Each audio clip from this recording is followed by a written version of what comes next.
There is something called as a genius in a human being. There is a competence here which is capable of what nature did over 1,000,000 years, like that, over the afternoon. If the necessary striving is there, you can make it into your conscious process. If you set up the necessary situation, success is an assured thing for that person.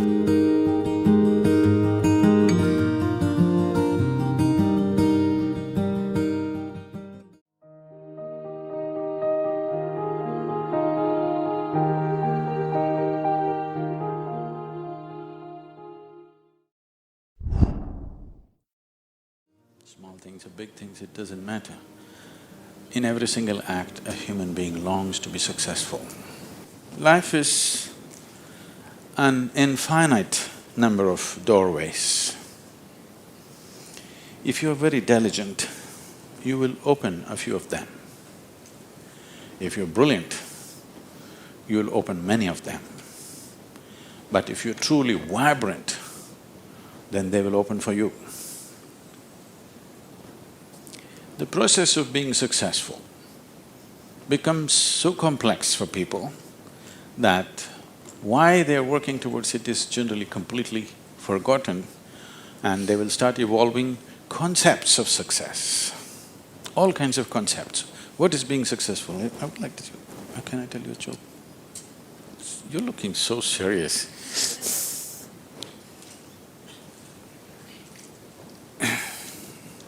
There was a man in India whose name is Pillai. Okay, it's like John Smith.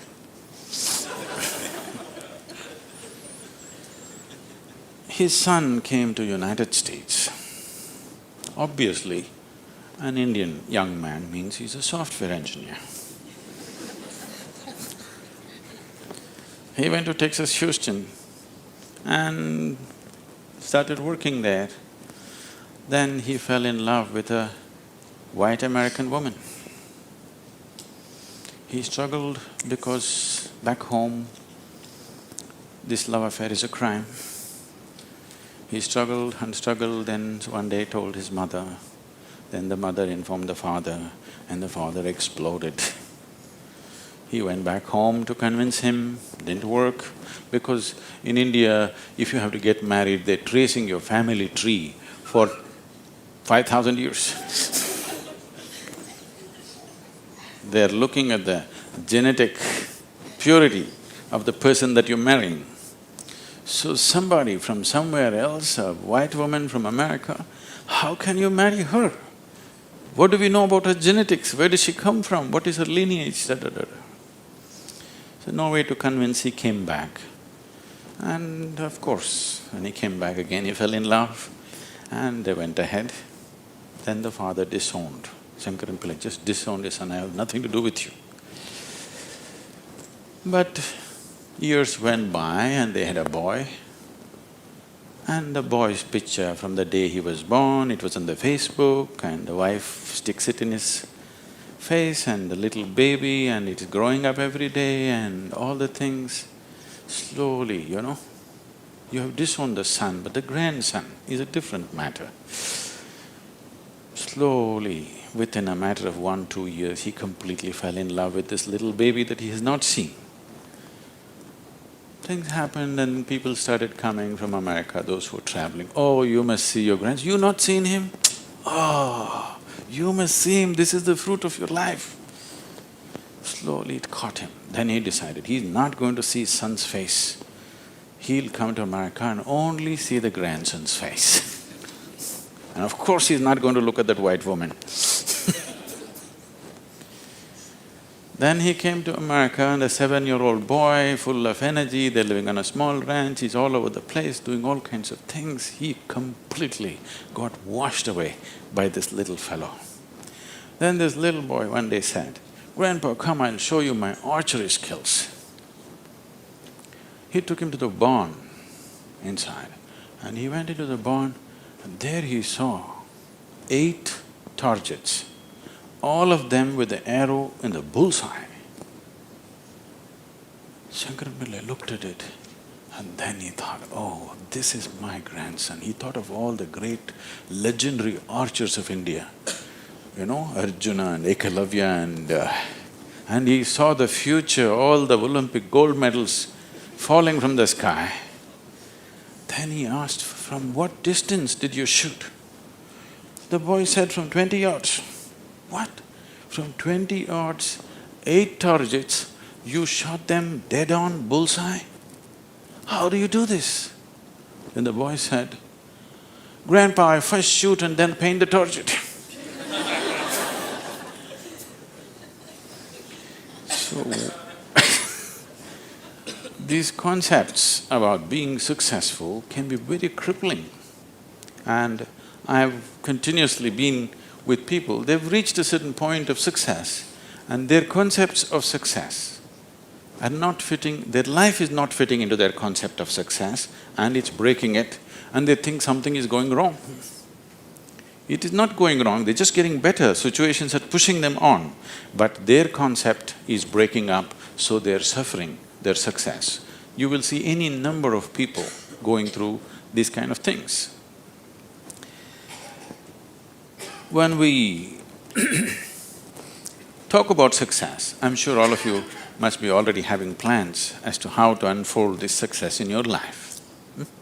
Made your plans. Plan is good. But plans again can get caught up in things because you plan from what you know today. Nobody can plan from something that you do not know. Your plan means it is an exaggeration of today as a tomorrow. Right now you're here at a certain level, now you think, my plan means this must be 10 times more in this many years or whatever, or 100 times or 1,000,000 times or whatever. But plan is just essentially an exaggeration of what is today. Maybe there is a certain logic to it, maybe there is a certain understanding of the logistic attached to it, but essentially it's an exaggeration of today. That means in many ways it's ruled out whatever other possibilities which are not yet in your experience. In Pennsylvania, you heard of the Pennsylvania floods? Pennsylvania has floods, It once happened, a big flood came and water started rising in a small town and it rose up to the houses getting submerged. So 2 young boys got onto the roof of their house and they were sitting there. And then they saw a hat going up and down in front of the house. One of the boys asked, "What is that? Why is that hat going up and down?" So the other boy said, "Don't worry, it's my dad. Yesterday night he got into a fight with my mom and took a vow, hell or high water, I'm going to mow that lawn."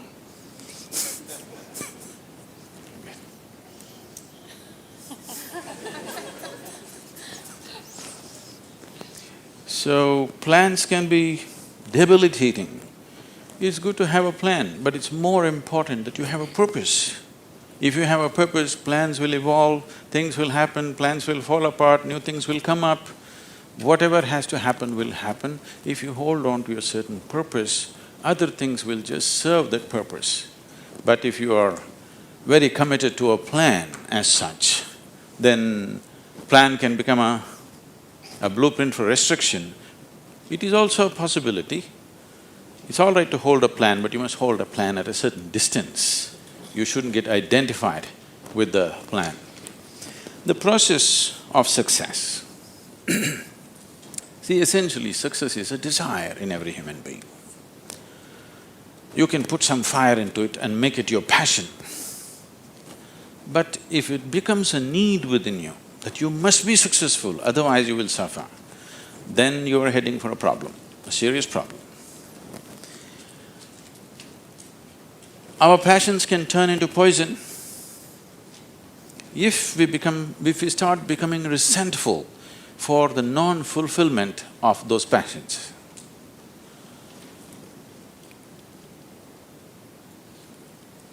When I say turning into poison, today there's substantial medical and scientific evidence to show that if you become resentful, when you resent something, when you're angry with something, when you're frustrated with something, We can medically today check, we can do a little bit of blood work and show you, you're actually putting poison into your system. These are poisons that you drink and you hope somebody else will die. Life does not work like that. If you drink poison, you die, and it's fair. It's very fair, isn't it? If you drink poison, you must die. I drink poison, I want him to die.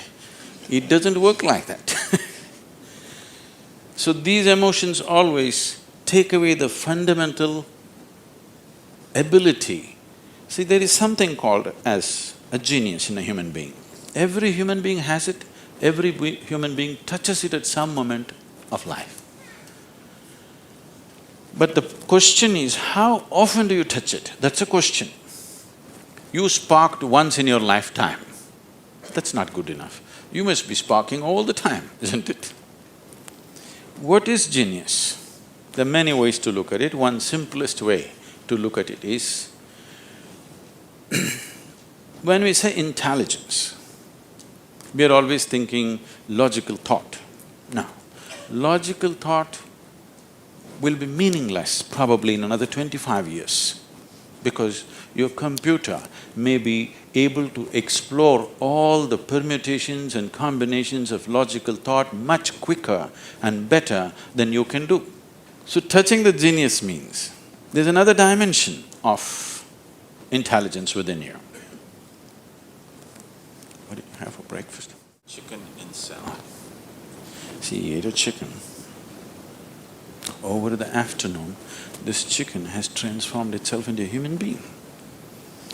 If you ask Charles Darwin, how long does it take for a chicken to become a human being, he would talk in terms of millions of years. Here he is. Over the afternoon, he transforms a chicken into a human being. So there is an intelligence here, there is a competence here, which is capable of what nature did over 1,000,000 years like that over the afternoon. Only thing is, this is an unconscious state of intelligence. Whatever is unconscious, if the necessary striving is there, you can make it into your conscious process. In your conscious process, if this intelligence, even a drop of this intelligence is available to you, suddenly life will spark like it's a magic. What everybody slogs for, you can just simply do it. Now when I say intelligence, always people would think this. If you say intelligence and ask them to show in sign language, they'll also always say this, isn't it? They'll not say this or this or this or this, but one cell in your body is doing more activity than your brain could ever do. One molecule of DNA is doing so many millions of functions in a minute that you can never ever figure it out. Yes or no? So in yoga, in the yogic systems, in the yogic sciences, we never look at anything as mind. There's no such thing as mind. There is a physical body and there is a mental body. So you learn to think through your body. You know, it's a short session, it's not an area that we should enter right now, but I have to tell you this. There are many things personally that I do at the same time. Now people come and tell me, just now I'm entering the session, somebody comes and tells me, Sadhguru, these building plans have to happen, because we do everything ourselves. Now by the time I get out, I'll have the building plan ready as I'm speaking here, because 12 to 14 channels actively keep going on in my head. It is not just in the head, you learn to think through your body. Learning to think through your body will never give you a headache, that's the best part of it. Now, all these responsibilities and 1,000 things happening at the same time, won't you get stressed? There is no such thing, because you use a deeper dimension of yourself and everybody is capable of this and everybody has it. You may not have the same level of intellect as somebody else has. That is always subject to person. But all of you eat, if you eat a carrot, you can digest it. That means you have another dimension of intelligence. Yes? If you set up the necessary situation that everything that's there within the system is available for you, success is an assured thing for that person.